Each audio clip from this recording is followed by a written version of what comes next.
ना तो मैं कोई विचारक हूँ, न प्रचारक, न लेखक, न शिक्षक। मैं तो एक बड़ी मामूली सी नौकरी पेशा घरेलू औरत हूँ जो अपनी उम्र के 42 साल पूरे कर चुकी है। लेकिन उस उम्र तक आते आते जिन स्थितियों से मैं गुजरी हूँ, जैसा अहम अनुभव मैंने पाया, चाहती हूँ बिना किसी लाग लपेट के आपके सामने रखूं और आपको बहुत सारे खतरों से आगाह कर दूं। अब ज़रा सीधी बात सुनिए, सीधी और सच्ची। मेरा अपने बॉस से प्रेम हो गया। वाह, आपके चेहरे पर तो चमक आ गई। आप भी क्या करें, प्रेम कमबख्त है ही ऐसी चीज़, चाहे कितनी ही पुरानी और घिसी पिटी क्यों ना हो जाए। एक बार तो दिल फड़क ही उठता है, चेहरा चमचमाने ही लगता है। खैर, तो ये कोई अनहोनी बात तो नहीं थी। डॉक्टरों का नर्सों से, प्रोफेसरों का अपनी छात्राओं से, अफसरों का अपनी स्टेनो सेक्रेटरी से प्रेम हो जाने का हमारे यहाँ आम रिवाज है। ये बात बिल्कुल अलग है कि उनकी ओर से इसमें प्रेम कम और शगल ज़्यादा रहता है। शिंदे नए नए तबादला होकर हमारे विभाग में आए थे। बेहद खुश मिजाज और खूबसूरत, आंखों में ऐसी गहराई कि जिसे देख लें वो गोते ही लगाता रह जाए। बड़ा शायराना अंदाज था उनका और जल्द ही मालूम पड़ गया कि वे कविताएं भी लिखते हैं। पत्र पत्रिकाओं में वे धड़ाधड़ छपती भी रहती हैं और इस क्षेत्र में उनका अच्छा खासा नाम भी है। आयकर विभाग की अफसरी और कविताएं, है ना कुछ बेमेल सी बात। पर ये उनके जीवन की हकीकत थी। मैं स्थितियों और उम्र के उस दौर से गुजर रही थी जब लड़कियों में प्रेम के लिए विशेष प्रकार का लपलप भाव रहता है। बूढ़ी माँ 3 छोटे भाई बहनों को लेकर गांव में रहती थी और मैं इस महानगरी में कामकाजी महिलाओं के एक हॉस्टल में। न घर का कोई अंकुश था और न इस बात की संभावना कि कहीं मेरा ठौर ठिकाना लगा देंगे। आखिर मैंने अपनी नाक और आंखों को कुछ अधिक सजग और तेज कर लिया। बस ऐसा करते ही मुझे हर नौजवान की नज़रों में अपने लिए विशेष संकेत दिखने लगे और उनकी बातों में विशेष अर्थ और आमंत्रण की गंध आने लगी। और तभी भिड़ गए शिंदे। उसके तो संकेत भी बहुत साफ थे, निमंत्रण भी खुला था। लगा किस्मत ने 56 पकवानों से भरी थाली मुझ भुक्कड़ के आगे परोस कर रख दी। सो मैंने ना उसका आगा पीछा जानने की कोशिश की और ना अपना आगा पीछा सोचने की। बस आंखें मूंदी और प्रेम की डगर पर चल पड़ी। हर प्रेम की शुरुआत करीब करीब एक सी होती है। प्रेमियों को वो सारी बातें, चाहे जितनी भी रोमांचकारी और गुदगुदाने वाली लगे, देखने सुनने वाले को बड़ी उबाऊ और सपाट लगती हैं। शामें हमारी किसी रेस्तरां के नीम अंधेरे में कोने में बीतती थी, तो कभी बाग के झुरमुट के बीच, कभी हम आपस में उंगलियां उलझाए रहते, तो कभी वो मेरी लटों से खिलवाड़ करते रहते। एक बार उसने कविता में मेरे बालों की उपमा बदली से दे दी। बस फिर क्या था, मैं जब तक गोदी में रखे उसके सिर पर झुककर बदली छितरा देती तो वो उचक जाता। ये क्या कर रही हो? अरे, आपकी आंखों में तो अविश्वास निकल आया। मैं समझ गई, एक सीनियर अधिकारी और ऐसी छिचोरी फिल्मी हरकतें। लेकिन यकीन मानिए, अब भी मैं दावे के साथ कह सकती हूँ कि यहाँ का हर पुरुष के भीतर एक फिल्मी हीरो आसन मारे बैठा रहता है और जब तक वो पूरी तरह तृप्त ना हो जाए मरता नहीं है। उम्र के किसी भी दौर पर, उस समय चाहे वो 6 बच्चों का बाप ही क्यों ना हो, ज़रा सा मौका मिलते ही भड़बड़ाकर वो जाग उठता है और पूरी तरह अपनी गिरफ्त में जकड़ लेता है। फिर तो बड़ी बड़ी तोपें ऐसी बचकाना और बेवकूफ़ाना हरकतें करती हैं कि बस तौबा, ना कोई शर्म ना कोई लिहाज। आजकल की लड़कियों ने उस राज को अच्छी तरह समझ लिया है। पर मैं तो उन बहनों को सावधान करना चाहती हूँ जो शादी से पहले ही उस हीरो के चंगुल में आकर अपने आप को चौपट कर लेती हैं। हाँ, तो मैं पूरी तरह शिंदे मई हो गई। पर तभी एक भयंकर झटका लगा, बल्कि कहूँ कि जो लगा उसके लिए झटका शब्द थोड़ा हल्का ही है। मालूम पड़ा कि शिंदे साहब की एक अदद बीवी है जो पहली बार पुत्रवती बनकर 5 महीने बाद अपने मैके से लौटी है, यानी कि एक अदद बीवी और एक अदद बच्चा। मुझे तो सारी दुनिया ही लड़खड़ाती नजर आने लगी। लगा मैं बहुत बड़ा धोखा खा गई हूँ। मेरे भीतर गुस्सा बुरी तरह बलबलाने लगा। बीवी बच्चे के रहते मेरी और प्रेम का हाथ बढ़ाने का मतलब क्या था? मैंने जब भी उससे उसके घर और घर वालों के बारे में पूछा, वो 3-4 शेर दोहरा दिया करता था जिनका शाब्दिक अर्थ होता था, मेरा ना कोई घर है, ना दर है, ना कोई अपना है, ना कोई पराया है। इस ज़मीन और आसमान के बीच में अकेला हूँ, बिल्कुल अकेला। पर मेरे लिए इन शेरों का सीधा साधा अर्थ था, हरी झंडी, लाइन क्लियर। सो मैं सपाटे से चल पड़ी। बल्कि चलने में मैंने थोड़ी फुर्ती भी की थी। आप तो जानती ही होंगी कि इस उम्र तक शादी न होने पर लड़कियों में एक खास तरह की हड़बड़ाहट आ जाती है। चाहती हैं जैसे भी हों जल्दी से जल्दी प्रेमी को पूरी तरह कब्जे में करके पति बनाकर अपने टेंट में खूंस ले। मैं भी इसी नेक इरादे से लपक रही थी कि बीच में ही औंधे मुंह गिर पड़ी। पर गिरने नहीं दिया शिंदे ने, हाथों हाथ झेल लिया, मौका दिया, मुझे बाहों में भर लिया और धुआंधार रोने लगे। पिता के दबाव में आकर हुई शादी मेरे जीवन की सबसे बड़ी ट्रेजेडी बन गई। बीवी के रहते भी मैं कितना अकेला हूँ, दो अजनबियों की तरह एक छत के नीचे रहने वाले हैं हम। ये सब यातना मैं सहन कर रहा हूँ। ऐसी ऐसी बातों के न जाने कितने टुकड़े आंसुओं से भीग भीग कर टपक रहे थे। मेरा विवेक मुझे संकल्प करवा रहा था कि लौट जाओ, इस दिशा में अब एक कदम भी मत बढ़ाओ। मैं रो रो कर अपना संकल्प दोहरा रही थी और वो रो रो कर अपना दुख दोहरा रहा था। इसी तरह हम 2-3 बार और मिले, वही बातें, वही रोना धोना। मैंने सोचा था कि आंसुओं के साथ मैं अपना सारा प्रेम और गम भी बहा दूंगी और हमेशा के लिए दूर हो जाऊंगी। पर हुआ एकदम उल्टा। आंसुओं के जल से सिंचकर प्रेम की बेल तो और ज्यादा लहलहा उठी। अब देखिए ना, मीरा का पद, आंसुअन जल सींच सींच बचपन से पड़ा था। पर हम सबकी ट्रेजेडी यही है कि स्कूली शिक्षा को जीवन से गुनते नहीं हैं। शिक्षा एक तरफ, जीवन एक तरफ, और इसीलिए ठोकर खाते हैं। यही हुआ। उसका दुखी और दयनीय चेहरा देखकर मेरे मन में प्रेम का ज्वर दोबारा उमड़ने लगा। उसके आंसुओं ने मेरे प्रेम को इतना गीला और रपटीला बना दिया कि वापस मुड़ने को तैयार मेरा पैर अपने आप को स्वाहा करने के लिए आगे बढ़ गया। शिंदे इस मैदान का पक्का खिलाड़ी था। मेरे असमंजस और दुविधा को ही नहीं भाप गया, वरन उसने यह भी महसूस कर लिया कि बीवी की उपस्थिति से हमारे प्रेम में आपातकालीन स्थिति पैदा हो गई है। अब यदि इसे बचाकर रखना है तो प्रेम करने के तरीके में क्रांतिकारी परिवर्तन लाना होगा। बिना उसके मामला चलने वाला नजर नहीं आ रहा है। रेस्तरां और बाग बगीचों के बीच तो ये परिवर्तन आ नहीं सकता था। इसलिए शिंदे ने बड़ी शिद्दत के साथ एक कमरे की तलब महसूस की। 3-4 कमरा मुलाकातों में ही मैंने समझ लिया कि इन मुलाकातों के कारण उसके भीतर किसी तरह का अपराध बोध या कुछ गलत करने का भाव लेश मात्र भी नहीं है। वो काफ़ी तृप्त और छका हुआ लगता था। मुझे समझते देर नहीं लगी। अपने को उसके लिए अनिवार्य बना लिया है मैंने।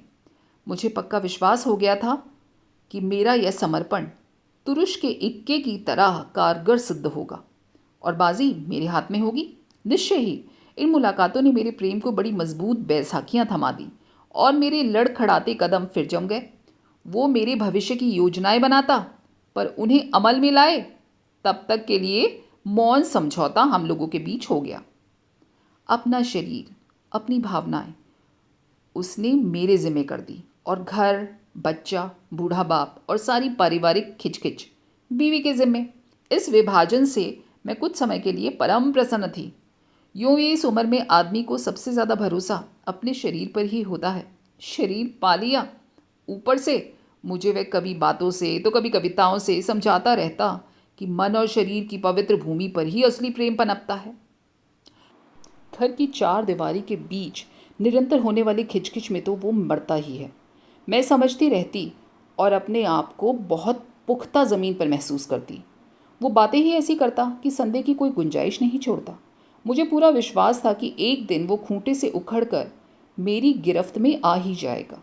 बीवी की याद और बात से ही शिंदे अपना चेहरा एकदम मासूम और मायूस बना लेता और बिना कहे ही मेरे दिमाग में ये बिठाने की कोशिश करता कि बीवी बनते ही औरत बहुत उबाऊ और बहुत त्रासदायक बन जाती है, कि रिश्तों में बंधते ही प्रेम नीरस हो जाता है।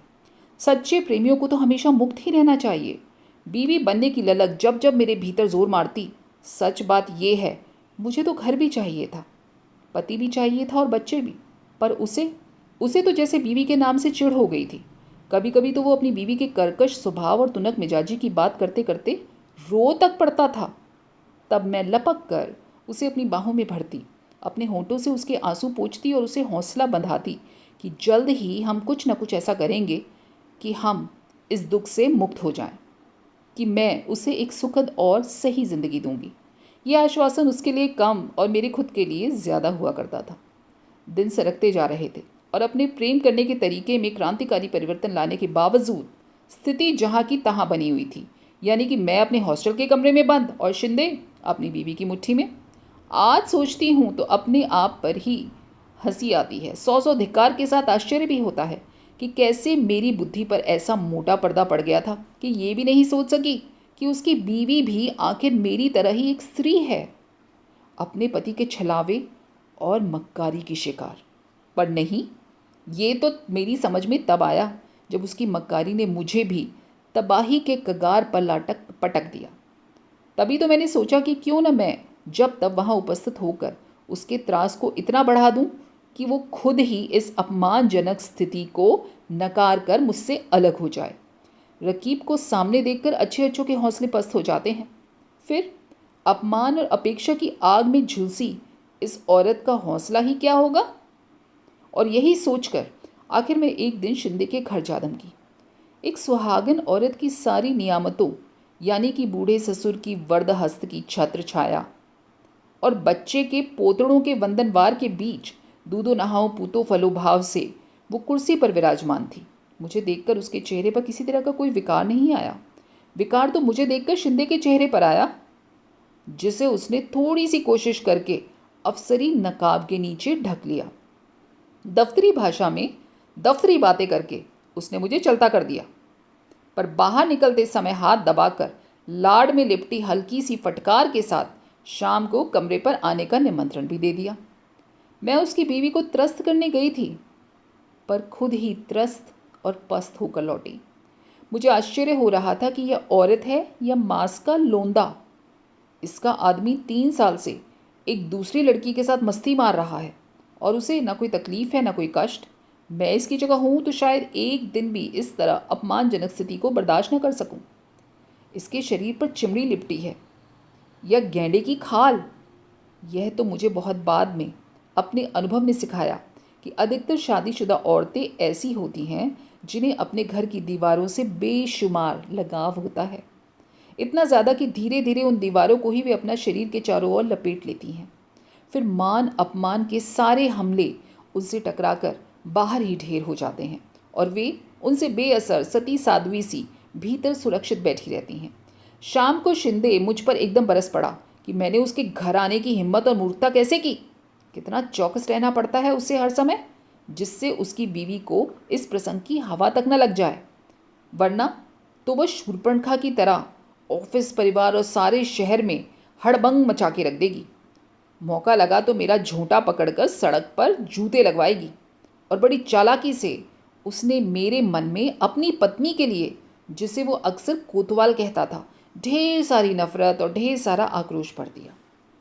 साथ ही जल्दबाजी करने की अपनी नादानी भरी मूर्खता पर मुझे बेहद शर्मिंदा भी करा दिया। देखा कैसे शातिराना अंदाज से पुरुष नफरत और गुस्से की सुई अपनी ओर से सरकाकर दोनों औरतों की ओर घुमा देता है।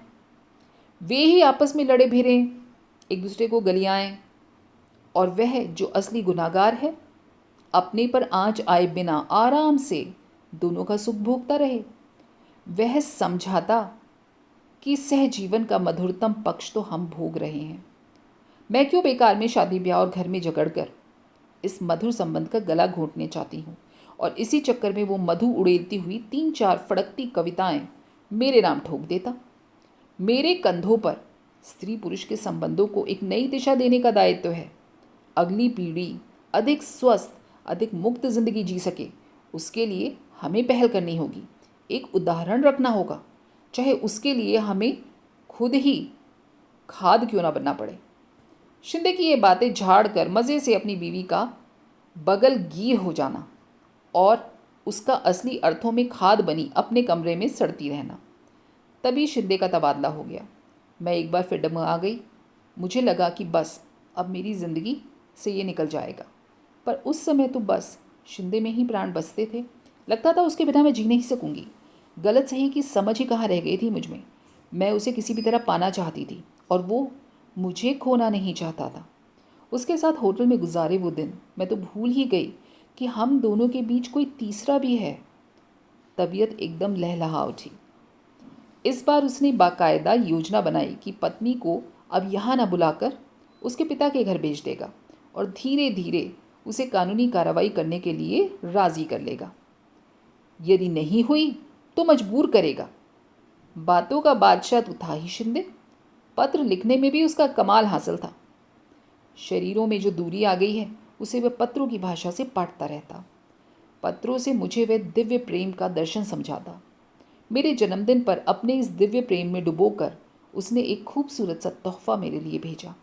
कभी वो चांदनी रात के गीत लिखता, तो कभी कोई शायरी लिख के भेजता, तो कभी साथ बिताए मधुर क्षणों की याद को ताज़ा करने वाली कविताएं। उसने आंखों में सचमुच में आंसू भरकर कहा था कि मैं ही शिंदे की प्राण हूँ, शिंदे की प्रेरणा हूँ। घर परिवार के अतिरिक्त शिंदे का जो कुछ भी है वही तो असली शिंदे है। वह उसने मुझे पूरी तरह सौंप रखा है। और तुरंत उसने अपनी बात का प्रमाण पेश कर दिया। अपना नया कविता संग्रह हाथ से लिखा हुआ था प्राण को। उसकी प्रेरणा और प्राण बनने का हश्र ये हुआ कि वो तो दिन दूना रात चौगना फलता फूलता रहा। धन, यश, सफलता, मान सम्मान सभी का मालिक, और मैं भीतर ही भीतर झुलस कर काठ की कुंदा हो गई। सब ओर से मेरी मरी हुई, मुरझाई, टूटी और पस्त। मैं समझ गई थी कि मैं बुरी तरह ठगी गई हूँ। धीरे धीरे उम्र की बढ़ोतरी और ऑफिस और दुनियादारी की निरंतर बढ़ती जिम्मेदारियों के बीच शिंदे की रोमानी ज़रूरत घटती चली गई। परिणाम ये हुआ कि हमारे बीच चलने वाले पत्रों की संख्या कम से कमतर होती चली गई और मजमून मौसम के सर्द गर्म होने पर आकर टिक गया। 8 साल तक चलने वाला प्रेम प्रसंग महज एक खिलवाड़ था, जिसकी बाजी बड़ी होशियारी से शिंदे ने बटोर ली थी। भ्रमजाल के कटते ही नज़र साफ हुई तो बाजी में बटे हुए पत्तों की तरह ये नशा रह रह कर मेरी आंखों में उभरने लगा। तुरुप का इक्का यानी घर उसके पास, तुरुप का बादशाह यानी बच्चा उसके पास, तुरुप की बेगम यानी बीवी और प्रेम करने के लिए प्रेमिका उसके पास, तुरुप का गुलाम यानी नौकर, गाड़ी, बंगला, चाकर सब उसके पास, लब्बो लुवाब यहाँ तक कि तुरुप के सारे पत्ते उसके पास। और मुझे मिला उसका दिया हुआ छक्के पंजे यानी टोटके की तरह पुड़िया में बंधे दार्शनिक लफ्फाजी में लिपटे हुए हवाई प्यार के चंद जुमले। इन टटपुंजियों पत्तों के सहारे मैं ज़्यादा से ज़्यादा इतना ही कर सकती थी कि जिंदगी भर उसकी पूंछ पकड़े रहती और उसे ही अपनी उपलब्धि समझ समझ कर संतोष करती। मन बहुत घबराता तो उसी पूंछ से हवा करके उसके साथ बिताए मधुर क्षणों की जमी हुई धूल उड़ाकर कुछ समय के लिए अपना खालीपन भर लेती। निहायत हवाई बातें पल्ले से बांधे बांधे मैंने अपनी जिंदगी को बर्बादी के कगार पर लापटका था। अब चाहती हूँ ठेठ दुनियादारी की बातें अपनी हजार हजार मासूम किशोरी बहनों के पल्ले से बांध दूँ, जिससे वो मेरी तरह भटकने से बच जाएं, अपनी ज़िंदगी को बर्बादी के कगार पर न लेकर जाएं। इस देश में प्रेम के बीज मन और शरीर की पवित्र भूमि पर नहीं, ठेठ घर परिवार की उपजाऊ भूमि पर ही फलते फूलते हैं। भूल कर भी शादीशुदा आदमी के प्रेम में मत पड़िए। दिव्य और महान प्रेम की खातिर बीवी बच्चों को दाव पर लगाने वाले शूरवीर या प्रेमवीर की यहाँ पैदावार नहीं होती है। 2 नावों पर पैर रखकर चलने वाले शूरवीर ज़रूर सरेआम आपको मिल जाएंगे, लेकिन आप खुद को संभाल कर रखिएगा। हाँ, शादीशुदा औरत चाहे तो भले ही शादीशुदा आदमी से प्रेम कर ले। जब तक चाहा प्रेम किया, मन भर गया तो लौट कर अपने खूंटे पर।